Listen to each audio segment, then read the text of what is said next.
夏日至愛青紅蘿蔔煲豬展，哇，好香啊！去飲湯啦！呢一個呢，就係一個每一個中國廣東家庭都識煲嘅青紅蘿蔔豬展湯啦。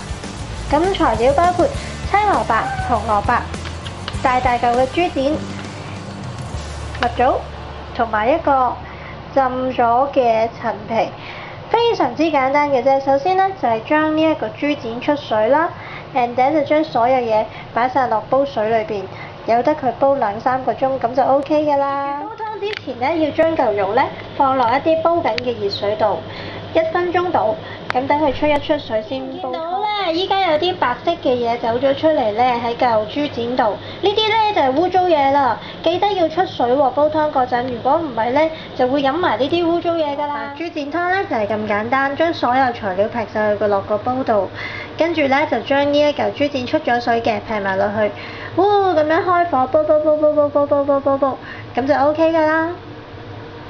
夏日至愛青紅蘿蔔煲豬展，手手啊！哇，好乖啊 ！Hello， 哎呦，咩事啊 ？Hello，